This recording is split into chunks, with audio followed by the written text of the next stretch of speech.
Ya, doctor. Bien, ahora vamos a exponer la parte de la fase 4, que es el desarrollo del síndrome hepatorrenal tipo 2.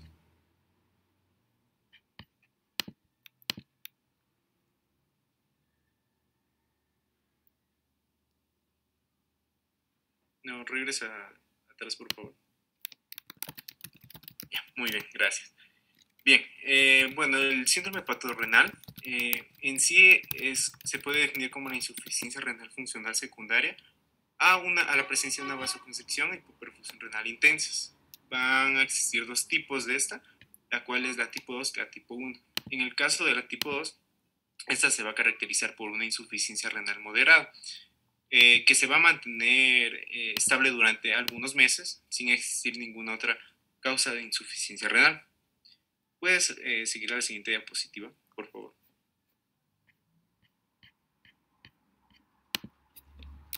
Bueno, no está. Regresa a la fase. Gracias. Ya, gracias.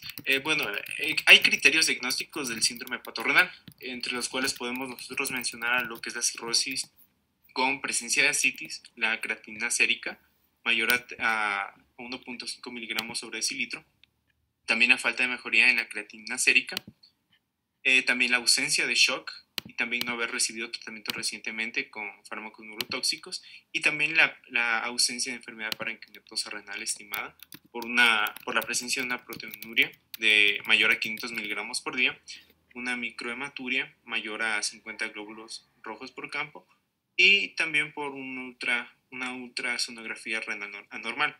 Entonces, al hablar del síndrome hepatorrenal tipo 2, esta se va a desarrollar en etapas bastante avanzadas de lo que es la cirrosis.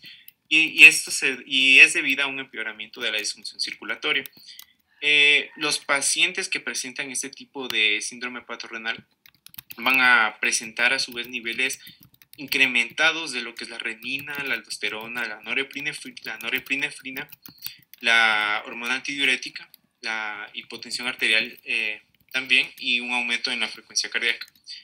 Por lo general, la resistencia vascular en esta clase de pacientes se va a ver aumentada y no solamente a nivel renal, sino también a nivel cerebral, a nivel de la piel y también en los músculos. Esto nos va a hacer sospechar o va a ser un indicador de que hay una vasoconstricción arterial generalizada y que va a permitir o que va a compensar la vasodilatación arterial esplácnica.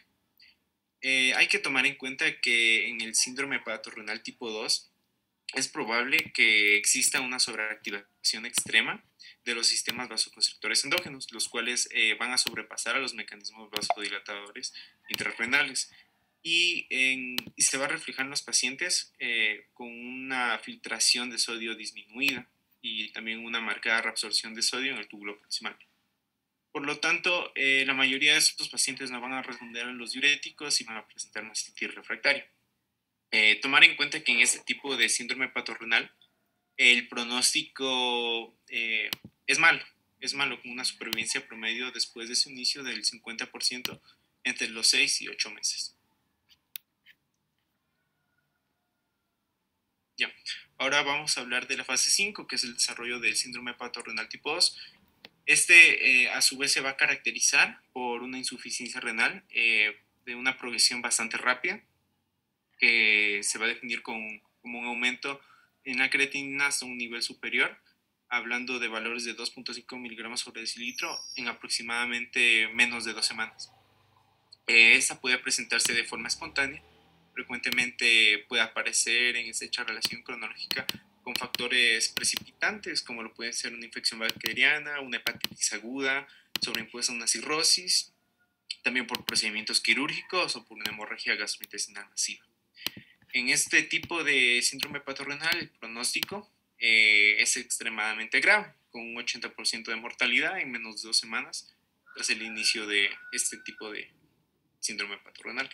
Y también se asocia a algunos factores predictivos del síndrome hepatorrenal en la peritonitis bacteriana espontánea, como lo son la insuficiencia renal, con una creatinina superior a 1.5, previo en el momento del diagnóstico de la infección, también a una insuficiencia hepática estimada por un aumento de la bilirrubina y también por una intensa respuesta inflamatoria intraabdominal por la presencia de elevadas concentraciones de polimorfonucleares y citosinas en el líquido asítico.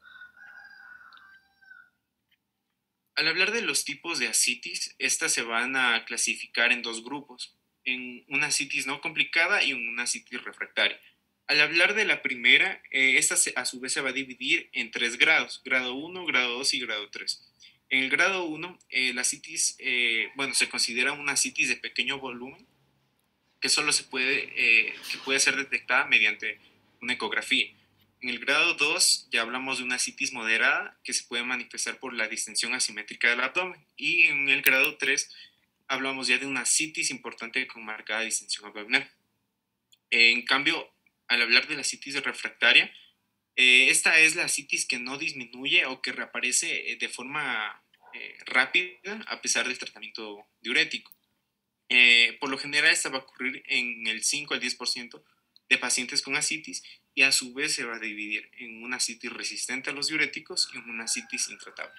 Al hablar de la asitis resistente a los diuréticos, se la considera la asitis que no puede ser eliminada o cuya aparición no puede ser evitada a una falta de respuesta a la restricción de la ingesta de sodio y dosis máximas de diuréticos. Mientras que en la asitis intratable podemos considerar que es la asitis que no puede ser eliminada o cuya recurrencia no puede ser evitada debido al desarrollo de complicaciones, tales como lo son la encefalopatía hepática, la insuficiencia renal, hiponatremia, hipocalemia o inclusive inducida por los propios diuréticos. Al hablar del tratamiento del paciente cirrótico con asitis, como mencioné anteriormente, vamos a abarcar tanto asitis no complicada como asitis refractaria. En el caso de la asitis grado 1, esta no va a requerir un tratamiento específico. Más bien hay que hacer un seguimiento de restricción del contenido de sodio al paciente y solamente se administrarán diuréticos en el caso de que el paciente llegase a desarrollar una asitis clínica. En la asitis grado 2, por otro lado, se ha sugerido como medida inicial el reposo en cama en los casos de una asitis moderada.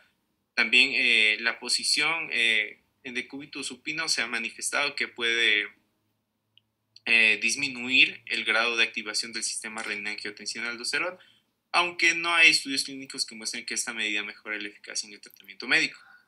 También está la restricción del contenido de sodio en la dieta. En este caso la restricción de sodio va a conseguir la desaparición lenta de la asitis entre un 10 y un 15% de los pacientes. Y a su vez esta restricción debe ser moderada, siendo aconsejable una dieta con unos 2 gramos al día. Y también el uso de los diuréticos. En este caso se ha tomado en cuenta la spironolactona, que constituye el diurético base en estos pacientes. A su vez, si se desea acelerar la pérdida de la asitis, se puede asociar con la administración de la furosemida. Sin embargo, administrar la furosemida de forma aislada no es aconsejable. Por lo tanto, la respuesta al tratamiento diurético debe ser controlada midiendo periódicamente el peso corporal, lo que se va a ver en la siguiente diapositiva. Por ejemplo, en esta diapositiva, tenemos el esquema de tratamiento para la asitis grado 2. En esta podemos observar las cantidades de spironolactona y furosemida que se deben aplicar, se deben administrar en tanto a la retención de sodio moderada como retención intensa de sodio.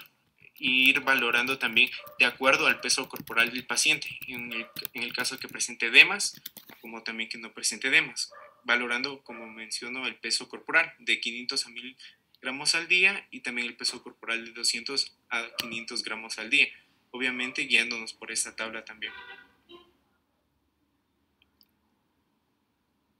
Ya, tenemos el tratamiento del paciente cirrótico con asitis refractaria. Perdón, faltó mencionar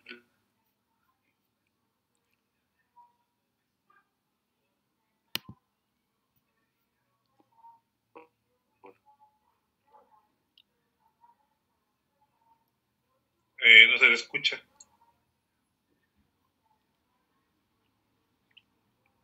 ¿Puede regresar la diapositiva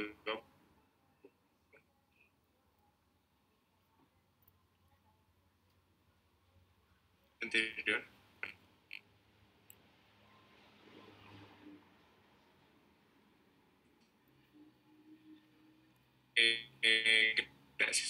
tenemos también lo que es la citis grado 3.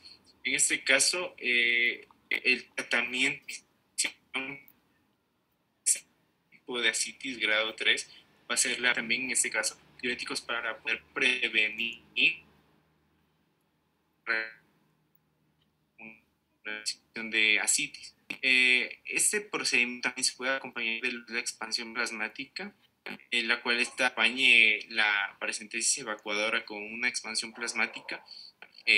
Esta puede asociarse también a un deterioro de la hemodinámica sistémica en un alto porcentaje de pacientes y puede determinar la aparición nuevamente del síndrome hepatorenal. Y ahora sí, puede seguir por favor a la siguiente, asitis refractaria. Ya, eso, gracias. Bien, en el caso de la asitis refractaria, el tratamiento de esta va a ser, o el más recomendado va a consistir en la paracentesis evacuadora periódica junto con la expansión de albúmina en esos casos. La administración de diuréticos también está indicada en el caso de que se llegue a conseguir una excreción de sodio superior a los 30 miliequivalentes tras la administración del tratamiento principal, que sería la paracentesis evacuadora periódica. El objetivo es retrasar la paracentesis evacuadora, en este caso a través del tratamiento farmacológico. Y los pacientes con una asitis refractaria deben ser evaluados para realizar trasplante hepático por reaparición. Ya, tenemos también lo que es el TIPS, o también conocido como el shunt portocava percutáneo transyugular, que también es otra opción como tratamiento debido a que mejora los parámetros circulatorios y renales, favoreciendo que los pacientes se mantengan sin asitis a pesar de ser tratados con dosis bajas de diuréticos e inclusive sin la presencia de los mismos. Sin embargo, hay que tomar en cuenta que este también presenta algunos inconvenientes, por decirlo así, debido a que este se asocia también al desarrollo de encefalopatía hepática en un número significativo de pacientes. No en todos, pero puede llegarse a presentar. Por lo tanto, en este caso, la paracentesis evacuadora es considerada el tratamiento de elección en los pacientes con asitis refractaria. Ya, tenemos también lo que es la hiponatremia dilucional. En estos casos, como tratamientos tenemos lo que es la restricción de líquidos y también el uso de inhibidores del receptor B12 de la hormona antidiurética. En el primero, de la hiponatremia dilucional va a ser la restricción de líquidos a valores de 1 a 1.5 litros al día, con el objetivo de conseguir un balance negativo de líquidos para poder disminuir la hiponatremia. También tenemos lo que eran los inhibidores del receptor B2.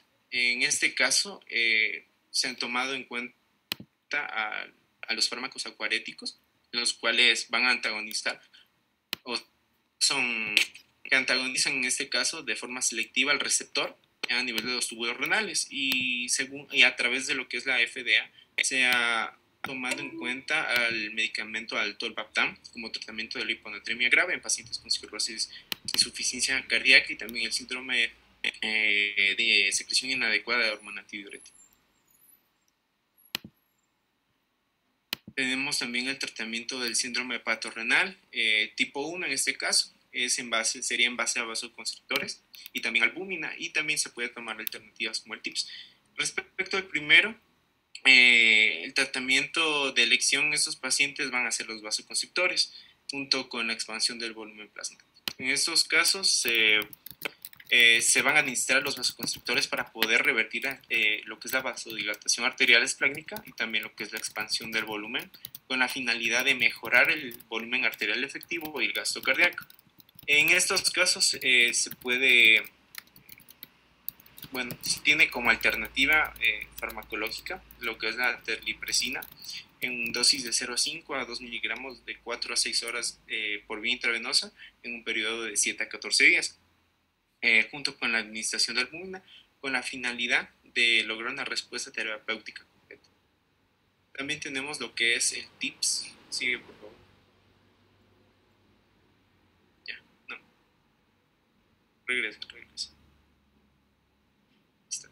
Ya, bien. Respecto al TIPS, como ya mencioné anteriormente, que era el shunt portocava percutáneo transyugular, dado que la hipertensión portal es el evento inicial de la disfunción circulatoria en el cirrótico, La disminución de la presión portal a través de una anastomosis por boca es un método racional en el tratamiento del síndrome hepatorrenal. Sin embargo, presenta una limitación a considerar, que es la mala función hepática que por lo general presentan estos pacientes, por lo cual también tiene algunos puntos buenos y algunos puntos malos este procedimiento. ¿Sigue? Ya, también tenemos lo que es el tratamiento de sustitución renal. En este caso, respecto a lo que es la diálisis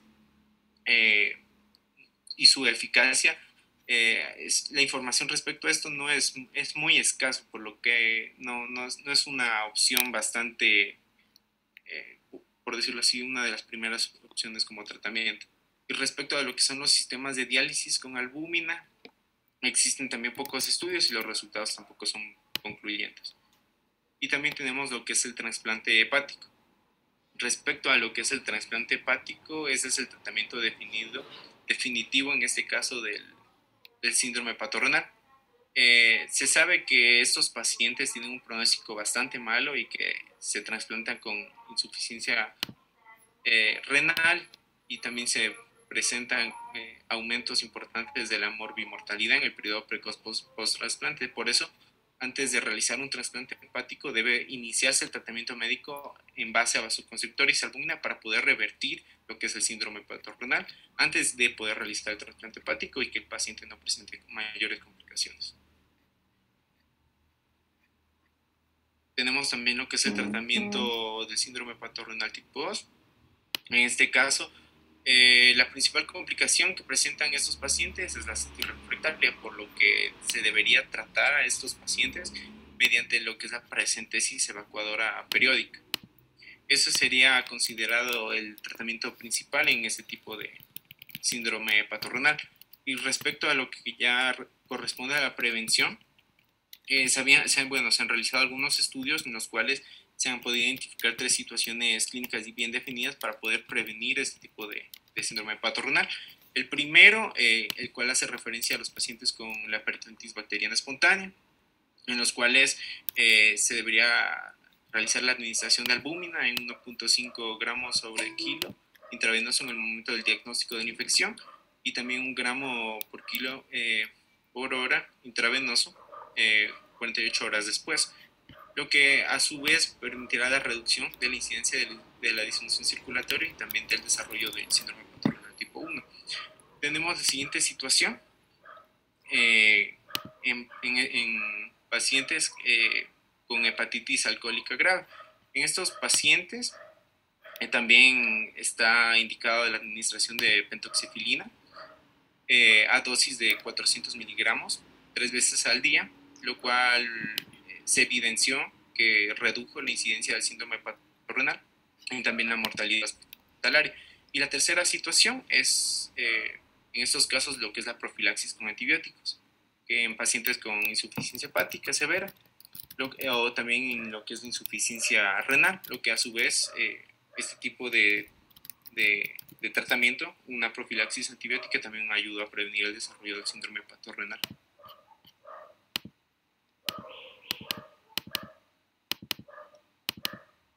Ya, ahora vamos a tener lo que es la peritonitis bacteriana espontánea. Sigue, por favor. Ya, esta la podemos definir como la infección bacteriana del líquido acítico en ausencia de perforación o el desarrollo de un foco séptico intraabdominal.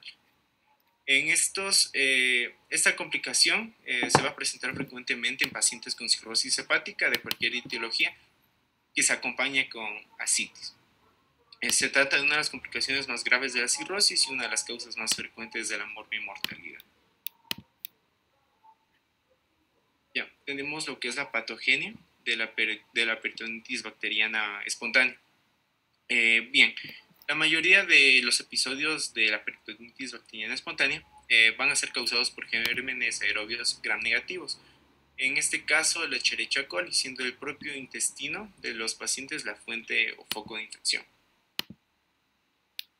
Bueno, los pacientes con cirrosis presentan graves alteraciones en los mecanismos de defensa antibacterianos, tanto intestinales como sistémicos y del propio líquido acítico. Por lo tanto, aquí van a destacar las alteraciones en la motilidad intestinal el sobrecrecimiento bacteriano intestinal, la translocación bacteriana, la cual es el punto o el fenómeno clave en la patogenia de la peritonitis bacteriana espontánea. También lo que son las alteraciones en los mecanismos de defensa inmunitaria, tanto locales y sistémicos, y la instrumentalización a la que se ven sometidos gran parte de pacientes durante el ingreso hospitalario por cualquier causa.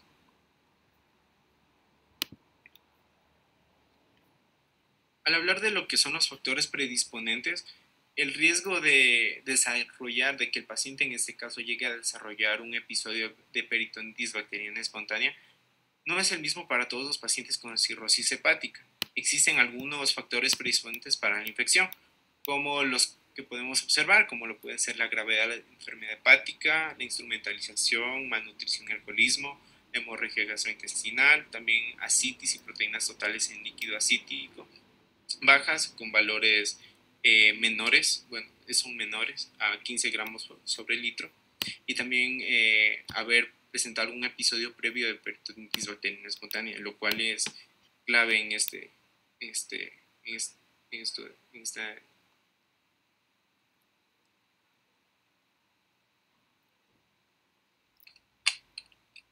Ya, listo. Tenemos lo que son también las manifestaciones clínicas de la peritonitis bacteriana espontánea. Principalmente se va a manifestar a través de lo que es la fiebre y el dolor abdominal. Esto solamente se va a presentar en los pacientes con infección avanzada. En muchos casos, sin embargo, la infección se detecta en pacientes asintomáticos o poco asintomáticos.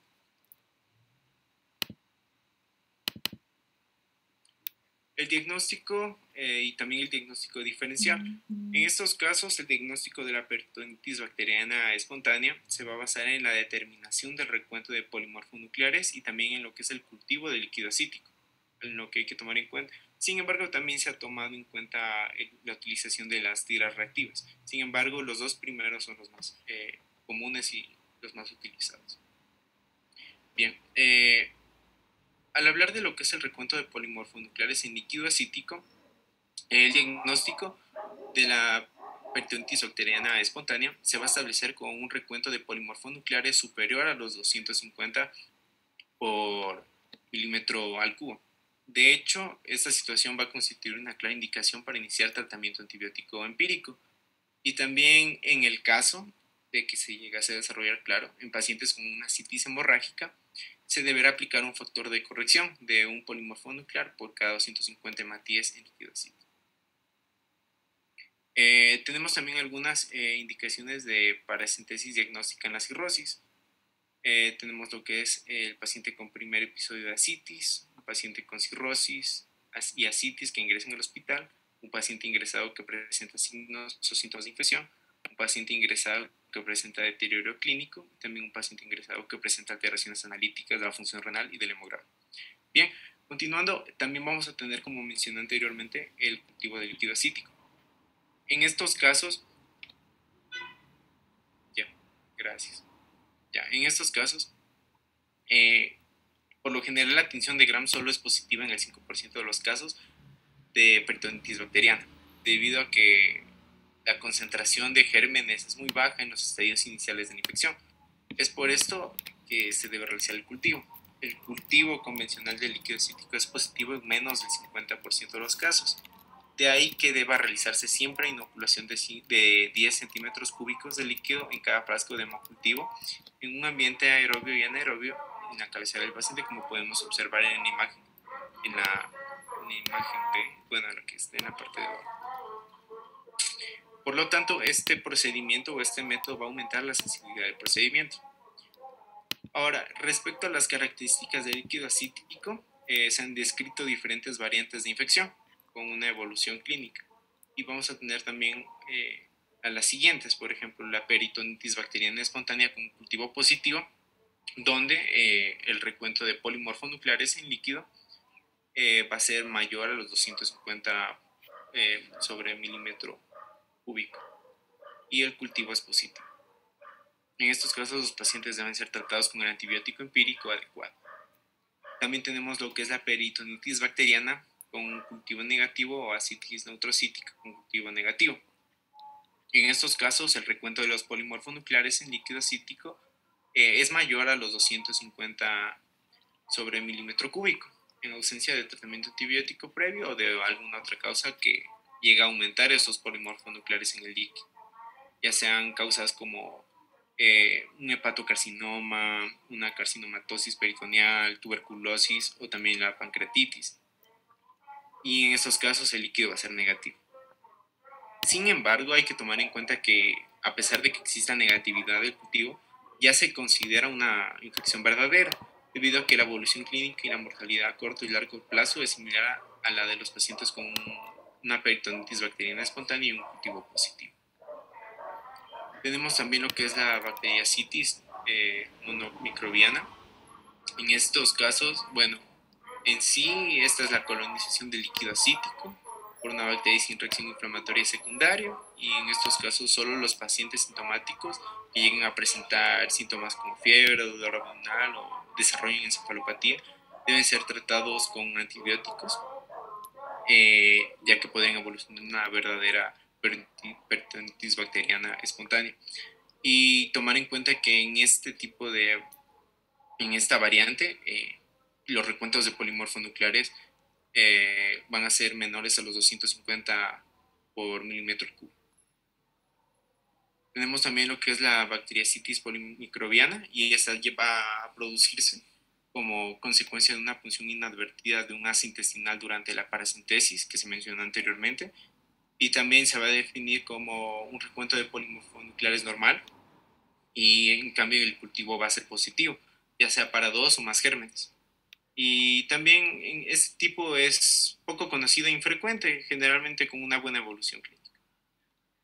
También tenemos lo que es la peritonitis bacteriana secundaria. Esta va a ocurrir por el paso directo de gérmenes al líquido acítico debido a la perforación de una víscera o también producida por un absceso intraabdominal. En la peritonitis bacteriana espontánea, el inóculo bacteriano es escaso y comúnmente se trata de bacterias aerobias. En cambio, en lo que es ya la peritonitis bacteriana secundaria, el inóculo bacteriano va a ser elevado y el cultivo suele ser positivo para más de un germen, pudiendo detectarse además gérmenes anaerobios. Su diagnóstico se puede observar en la tabla. Ya. Tenemos lo que son ya el diagnóstico diferencial, el cual se basa inicialmente en el análisis del líquido acítico, lo que se menciona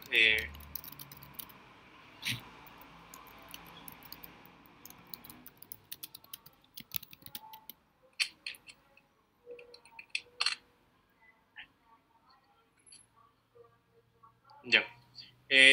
Como mencionaba, el diagnóstico diferencial se basa inicialmente en lo que es el análisis de líquido acítico. Por lo tanto, debemos tener,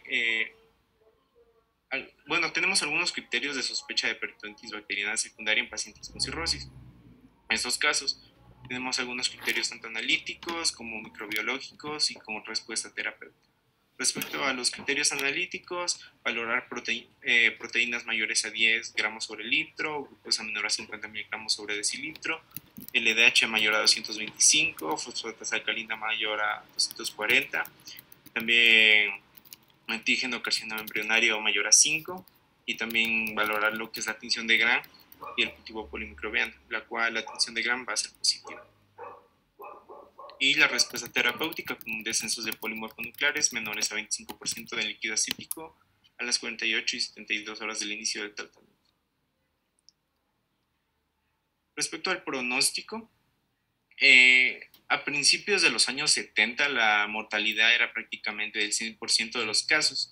Sin embargo, actualmente ya se ha tomado en cuenta que la mortalidad se encuentra entre valores de 10 al 20%. El pronóstico de los pacientes que sobreviven a un episodio de peritonitis bacteriana espontánea sigue siendo malo a largo plazo. Eso sí hay que tomarlo en cuenta. Además de que la supervivencia de dichos pacientes es de un 30% al año de seguimiento.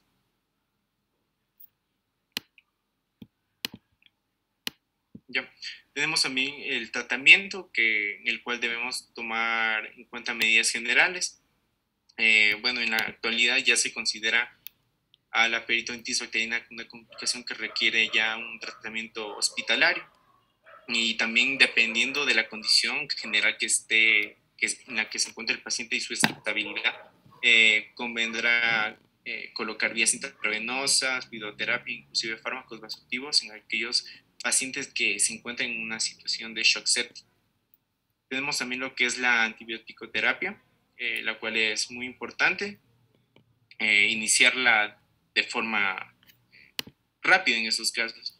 Un tratamiento antibiótico empírico inmediato, después ya de haber diagnosticado la peritonitis bacteriana, la cual debe mantenerse hasta 24 y 48 horas después de confirmar la infección en este caso. Ya. Por lo general, la duración del tratamiento antibiótico tiene una duración de 5 a 10 días y ya se requiere un tratamiento antibiótico que genere una cobertura tanto hacia bacilos gram negativos y cocos gram positivos. En el caso del paciente cirrótico que haya también desarrollado ascitis, se deberá tomar en cuenta el no uso de fármacos nefrotóxicos como aminoglicósidos y los antiinflamatorios no esteroides para evitar complicaciones en los mismos.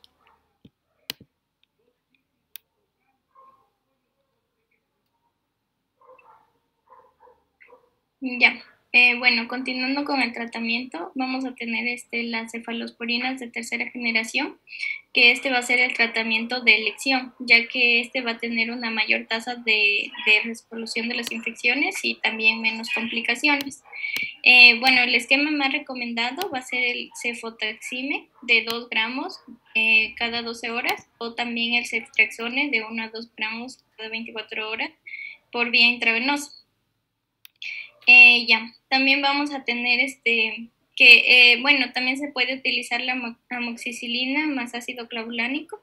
Esto va a ser en una dosis de 1 gramo cada 8 horas por perfusión endovenosa. También, bueno, esta permite el paso esta también va a permitir el paso del tratamiento vía oral cuando ya se observe una mejoría. Tenemos que la mayor cobertura de la amoxicilina y ácido clavulánico va a ser sobre los cocos gram positivos, es decir, los enterococos. Y bueno, también puede ser un beneficio adicional para los pacientes que están en profilaxis con quinolonas. Y también vamos a tener a las quinolonas, que estas pueden ser utilizados de administración por vía oral, y también se las utiliza para el tratamiento, como ya se sabe, para el tratamiento para la peritonitis bacteriana espontánea. Tenemos que la administración va a ser de ofloxacina de 400 miligramos cada 12 horas, o también por vía oral, y puede ser también una alternativa a las cefalosporinas. Y también se puede utilizar de forma, bueno, como de tipo también de forma ambulatoria, el ciprofloxacina, el ofloxacina se lo puede también utilizar de una forma ambulatoria, pero también se puede administrar el ciprofloxacina endovenoso, que va a ser de 200 miligramos cada 12 horas durante 7 días, tras 2 días de tratamiento endovenoso. Va a ser también efectivo en la peritonitis bacteriana espontánea. Y bueno, también tenemos que los pacientes que son sometidos a la descontaminación intestinal selectiva con quinolonas pueden desarrollar episodios de peritonitis bacteriana espontánea, por lo que estos van a ser causados por cocos gram positivos y gram negativos resistentes a las quinolonas. Por eso es importante bueno, mantener este tratamiento ya como última alternativa después de las cefalosporinas o el amoxicilina más ácido clavulánico. Ya. En cuanto a las infecciones urinarias, tenemos que, bueno, en su etiología va a haber entre el 10 al 20% de los pacientes cirróticos que están ingresados van a presentar infecciones urinarias. Esto se debe a que van a ser causadas por bacilos aerobios gram negativos, Entre los factores de riesgo que se puede presentar infecciones urinarias va a ser en pacientes de sexo femenino, en pacientes que tengan un sondaje vesical, la presencia de ascitis. Por lo que aquí va a ser importante la realización del sedimento urinario a todo paciente que ingrese, a todo paciente cirrótico que ingrese a hospitalización, si tiene una citis tensa o también si necesita un sondaje. Y es importante irlo repitiendo ante cualquier deterioro general del paciente. Ya, tenemos también vamos a tener que las infecciones urinarias, las leves van a ser en las vías bajas y estos se van a ser tratados con la norfloxacina o la ciprofloxacina o también con el la amoxicilina ácido clavulánico por vía oral durante 7 días. Esto va a tener ya que van a tener una cobertura empírica adecuada. Y van principalmente a atacar a los cocos gram positivos. Y también tenemos que las infecciones graves, es decir, en las vías altas, aquí se va a utilizar la cefalosporina de tercera generación intravenosas como tratamiento empírico para los bacilos gram negativos y esto se va a dar durante de 10 a 15 días. Ya. En cuanto a las infecciones respiratorias, aquí tenemos que la incidencia va a ser del 6 al 9% de los pacientes cirróticos hospitalizados y tenemos aquí que, como aquí constituyen estas también grupos de infecciones graves, como son distinción de neumonías que pueden ser tanto extra o intrahospitalarias. En cuanto a los factores de riesgo, van a ser la presencia de alcoholismo activo, encefalopatía hepática, taponamiento esofágico o también la intubación endotraqueal. Por lo que es importante, como ya dije, hacer la distinción de las neumonías. Y ya, tenemos que aquí las bacterias más frecuentes responsables de las neumonías van a ser los neumococos. Y en cuanto al tratamiento, el tratamiento antibiótico empírico para la neumonía extrahospitalaria en pacientes cirróticos sin antecedentes de aspiración debe incluir la cefalosporina de tercera generación que puede estar asociada o no a un macrólido. Y en el caso de pacientes con antecedentes de aspiración, cirróticos con antecedentes de aspiración, se le va a dar una cefalosporina de tercera generación y la clindamicina, que va a ser de 600 miligramos cada 8 horas por vía intravenosa, ya que esta va a asegurar una cobertura antibiótica adecuada. Ya, en cuanto a la bacteremia, tenemos aquí que la incidencia va a oscilar entre el 1 al 10%, y en pacientes ingresados al hospital. Y aquí tenemos que se van a distinguir dos tipos de bacteremias. Tenemos las secundarias y la bacteremia espontánea por bacilos anaerobios gram negativos. Tenemos que las bacteremias secundarias, estas se las va a tratar con maniobras terapéuticas estas se van a dar por maniobras terapéuticas y colocación de catéteres, y las bacterias espontáneas, como ya dije, por bacilos anaerobios gram negativos. El tratamiento empírico va a ser la cefalosporina de tercera generación. También se puede dar quinolonas o amoxicilina y ácido clavulánico durante 10 a 14 días.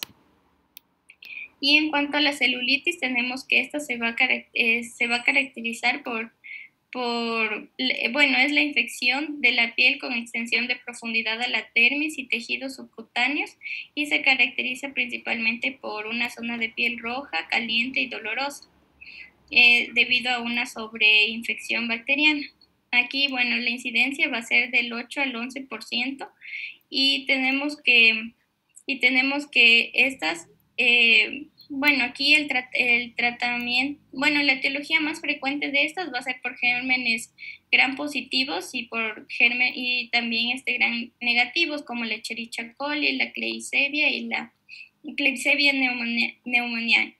Ya, el diagnóstico de la celulitis principalmente va a ser clínico y tenemos que el tratamiento va a ser con ceftriaxone de 2 gramos por 24 horas más amoxicilina, ácido clavulánico, o también la piperciclina, tazobactam de 4 gramos cada 8 horas, o el meropenem de 1 gramo cada 6 o 8 horas durante 7 a 10 días. Ya. Ahora vamos a hablar de otra complicación que es la encefalopatía hepática. Ya, la encefalopatía hepática es un síndrome neuropsiquiátrico que es potencialmente reversible y afecta a pacientes con cirrosis y se caracteriza principalmente por las manifestaciones clínicas que son el déficit de atención o el deterioro cognitivo. Bueno, estos van a ser consecuencia de efectos neurotóxicos de sustancias que se acumulan en el torrente sanguíneo, tanto por shunt o por colaterales portosistémicos. Ya, tenemos aquí que la incidencia va a ser la mayor parte de los pacientes con cirrosis van a desarrollar algún grado de encefalopatía hepática, por lo que tenemos que el 30-45% van a desarrollar la encefalopatía hepática. Y también tenemos que el 10-50% de los pacientes van a desarrollar un shock portosistémico, un shock portocavo percutáneo yugular. Y del 20-80%, estos en cambio van a ser pacientes con hepatopatía crónica avanzada. Ya. En cuanto a la nomenclatura, tenemos que, bueno, la heterogeneidad y la variabilidad etiológica, y como hay diferentes formas clínicas que pueden adoptar la encefalopatía hepática, se desarrolló una nomenclatura para optimizar el diagnóstico y el tratamiento de estos pacientes, por lo que esta estandarización contribuye a poder dividir, clasificar mejor y ver y también conocer mejor los mecanismos fisiopatológicos. Y por lo que aquí vamos a definir 3 tipos de encefalopatía hepática de acuerdo con el origen de la hepatopatía. La duración del cuadro y también el tipo de las manifestaciones neurológicas asociadas. Ya, aquí vamos a ver 3 tipos, el tipo A, el tipo B y el tipo C. El tipo A, va a estar asociado, la encefalopatía hepática va a estar asociada con la insuficiencia hepática aguda, y vamos a tener que esta tiene una alta tasa de mortalidad debido a que se pueden desarrollar en una herniación cerebral o también hipoxias secundarias a un aumento de la presión intracraneal, que puede ser causada por un edema. Y entre las causas son las hepatitis virales o tóxico-medicamentosas. Ya, en cuanto al tipo B, la encefalopatía hepática va a estar asociada a un bypass portosistémico sin enfermedad hepática subyacente, y en el tipo C va a estar asociada con cirrosis e hipertensión portal o colaterales portosistémicos.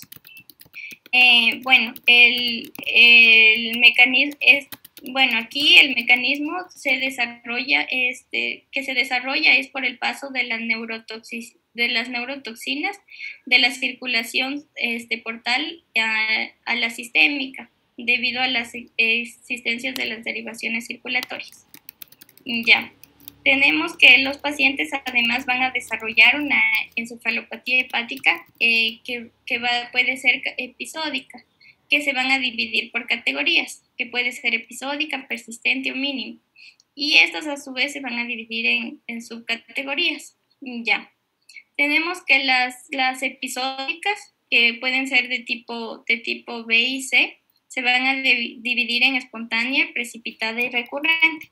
Entonces tenemos que la espontánea, la encefalopatía episódica espontánea, Esta es para los casos en los que no se van a identificar factores precipitantes o favorecedores.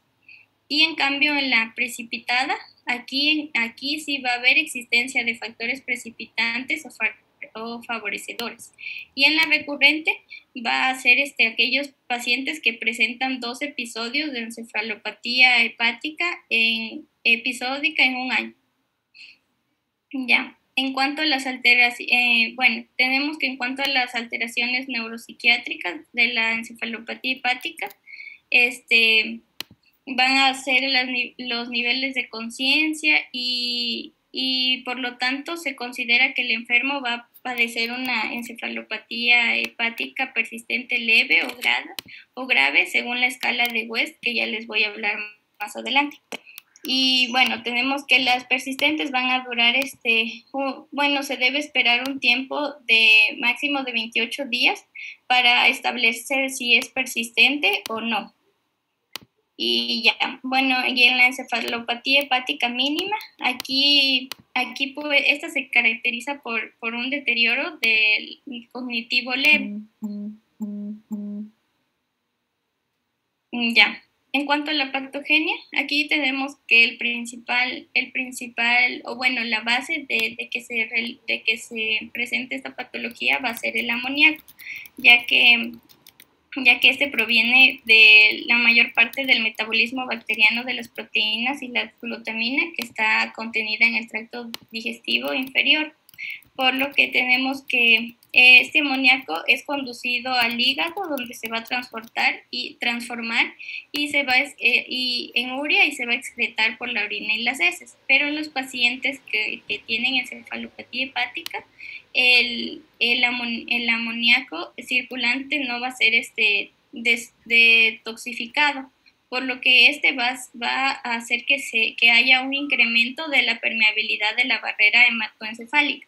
Y esto aquí el amoníaco no se va a desintoxicar, por decirlo así, debido a que puede haber presencia de una insuficiencia hepática o también presencia de shunt. Y esto va a hacer que, como va a poder atravesar la barrera hematoencefálica, por lo que hay un incremento de la permeabilidad, va a hacer que exista una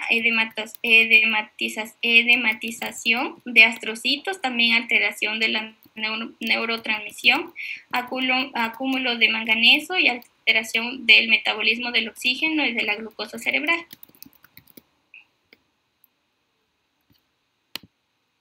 Ya. En cuanto a las manifestaciones clínicas y los factores precipitantes, vamos a tener que, las manifestaciones clínicas se van a caracterizar por ser heterogéneas y oscilantes y pueden abarcar desde cambios poco aparentes, como por ejemplo alteración del ritmo, sueño, déficit de atención, hasta situaciones más graves como el coma hepático. Y por lo tanto, aquí ha surgido diversas escalas para valorar los grados de encefalopatía hepática. Y los criterios de Westhaven están utilizados especialmente para realizarlos en la práctica clínica. Y tenemos, aquí vamos a tener que los pacientes con encefalopatía hepática van a desarrollar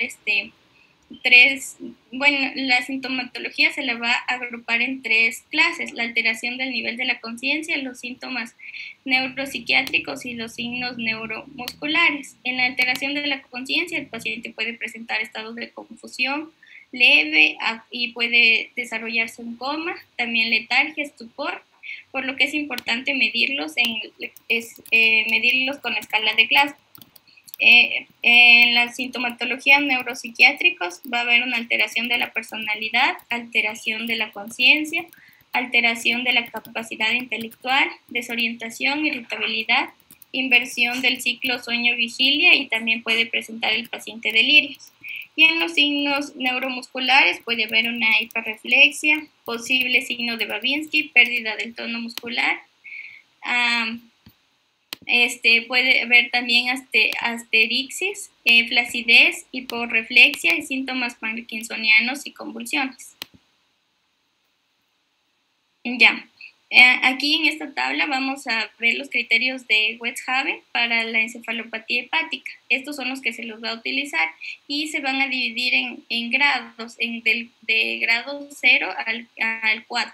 Y aquí se va a medir en el grado 0, el nivel de la conciencia va a estar normal, no va a haber ningún hallazgo clínico ni neurológico. En el grado 1, en cambio, el paciente va a presentar una confusión leve y en el nivel de la conciencia y en los hallazgos clínicos va a haber cambios de humor o conducta inapropiada, déficit de atención, dificultad para elaborar ideas, irritabilidad, alteraciones del ciclo sueño y vigilia. Y en los hallazgos neurológicos se va a observar temblor o asterixis leve. Y en el grado 2, el paciente en cambio va a tener un nivel de conciencia, va a presentar una letargia y va a estar desorientado temporal, va a tener una desorientación temporal, gran dificultad para practicar tareas mentales y un cambio marcado de la personalidad. Aquí en los hallazgos neurológicos se va a observar igual asterixis manifiesta y dificultad para hablar. Y en el grado 3 es el grado de estupor en el nivel de conciencia. Aquí va a haber una imposibilidad de realizar tareas mentales, va a estar desorientado en tiempo y espacio, también va a haber amnesia, habla inintengible, agitación psicomotriz. Y en los hallazgos neurológicos va a haber rigidez muscular y clonus, hiperreflexia. Y en el grado 4, que ya es el coma, aquí en los hallazgos neurológicos va a haber una postura de descerebración. Ya, en cuanto a los factores precipitantes de la encefalopatía hepática, tenemos que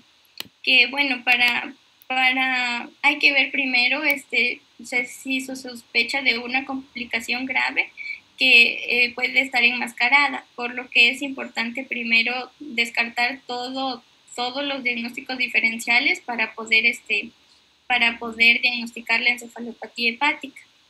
Y vamos a tener que los factores más frecuentes en el 90% va a ser la hemorragia gastrointestinal, las infecciones y el uso de diuréticos.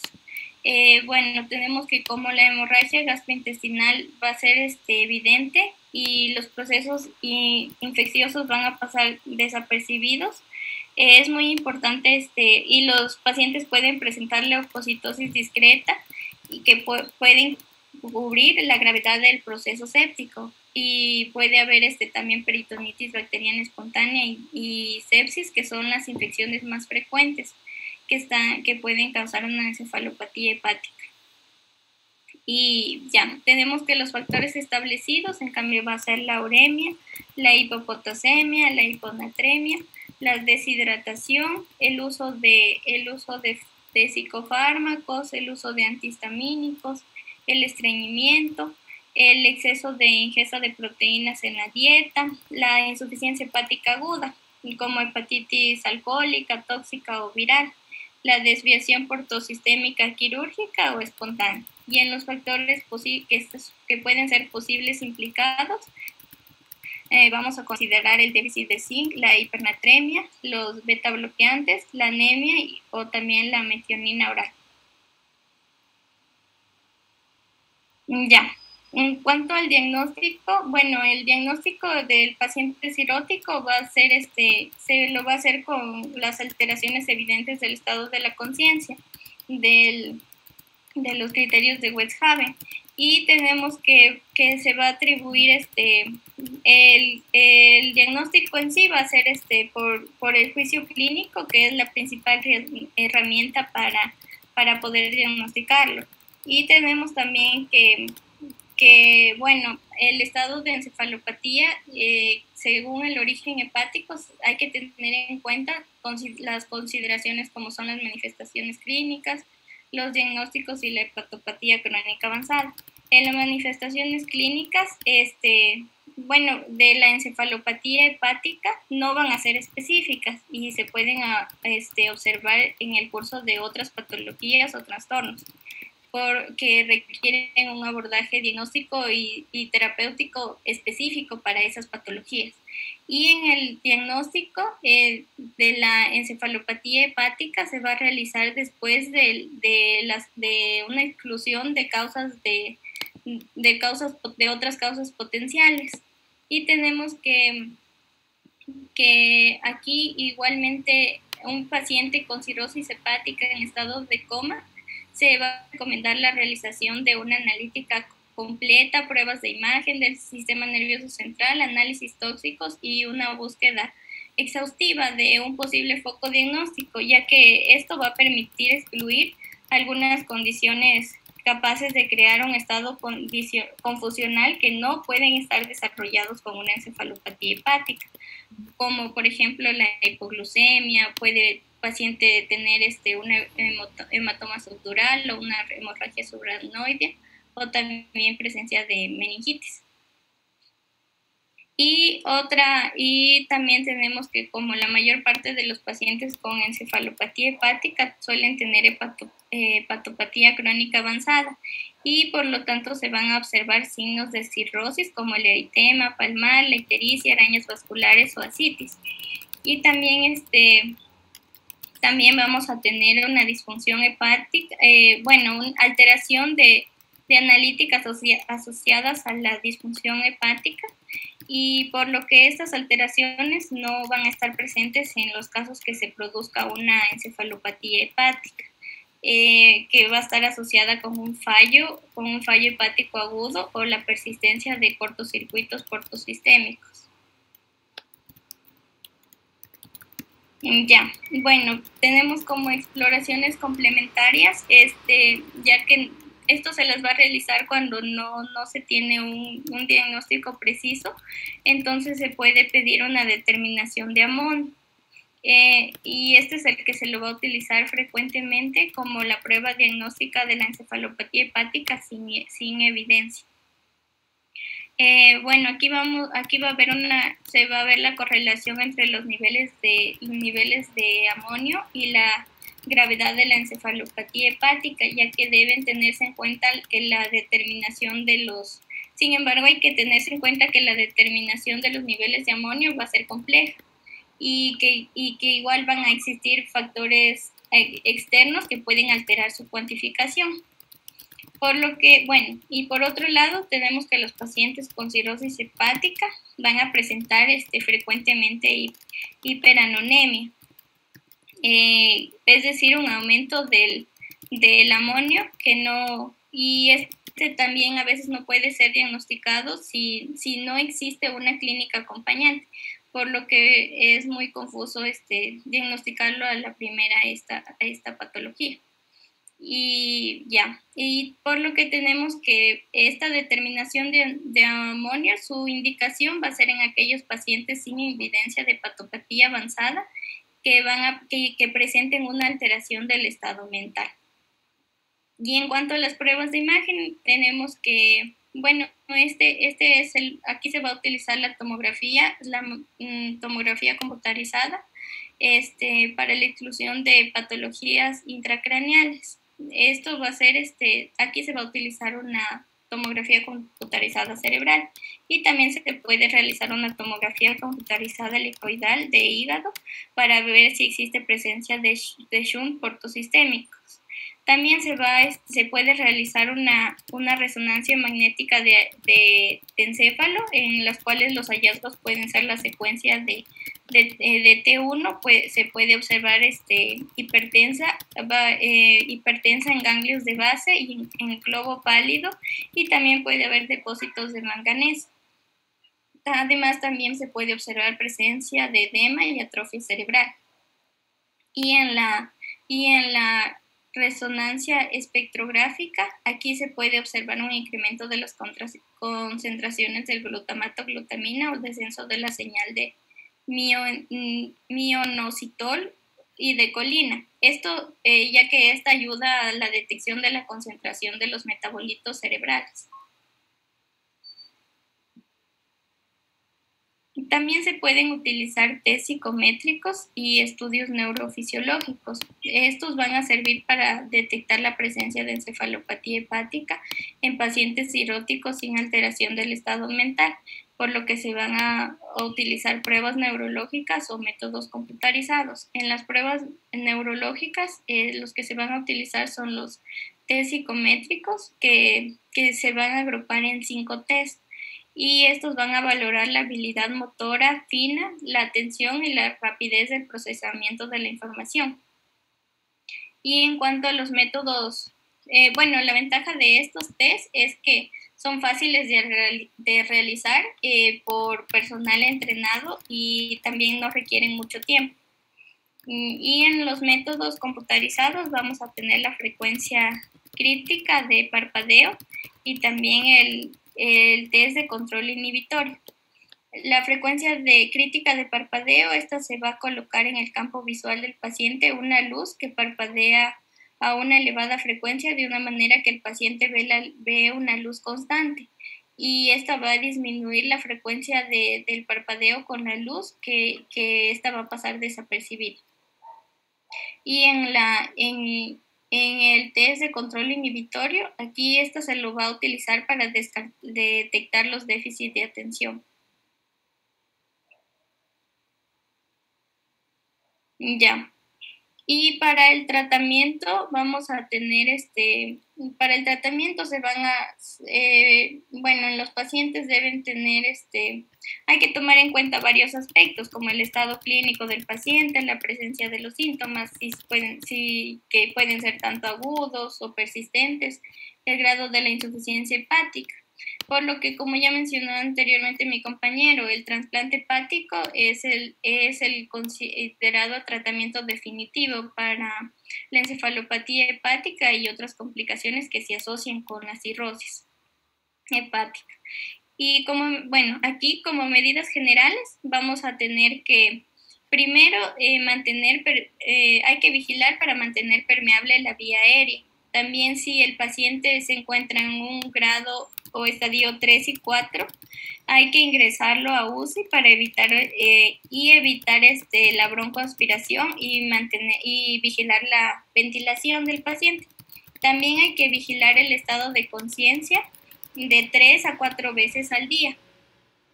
Ya, otra cosa muy importante también es identificar y tratar los factores precipitantes. Y también es importante mantener el estado nutricional adecuado del paciente. Esto se lo debería mantener entre 35 a 40 kilocalorías por kilogramo por día, y también una ingesta de 0,8 a 1,2 kilogramos por día. Ya. Y tenemos en cuanto a los agentes farmacológicos disponibles, estos van a actuar disminuyendo la producción de amoníaco y van a ser los disacáridos no absorbibles, los antimicrobianos no absorbibles como la rifaximina y otros tratamientos. Tenemos que los disacáridos no absorbibles, estos se van a metabolizar en el colon transformándose en ácido láctico y acético. Estos se los va a utilizar en pacientes con un episodio agudo de encefalopatía hepática y también en la profilaxis de encefalopatía hepática recurrente. Aquí tenemos que la lactulosa, esa se la puede administrar por vía oral a dosis de 20 gramos de 2 a 4 veces por día. También esto se la va a utilizar hasta conseguir de 2 a 4 deposiciones semiblandas diarias. Y también tenemos que se lo puede utilizar como enema de 200 gramos en 700 ml de agua. Y al lactilol, en cambio, se lo va a utilizar 10 gramos cada 6 horas para conseguir 2 deposiciones por día. Estos fármacos van a tener efectos secundarios, como son la aparición de flatulencias, la hinchazón abdominal, y también pueden provocar deshidratación en dosis excesivas. Por lo que es importante vigilar, porque estos pueden desencadenar o empeorar otro episodio de encefalopatía hepática. Ya. Y en cuanto a los antimicrobianos no absorbibles, aquí tenemos que, bueno, la rifaximina va a tener una absorción mínima, por lo que su cobertura va a ser en gérmenes gram positivos y negativos, y va a ser utilizado en la diverticulitis aguda o también en la diarrea del viajero. La dosis de esta va a ser de 1200 miligramos por día.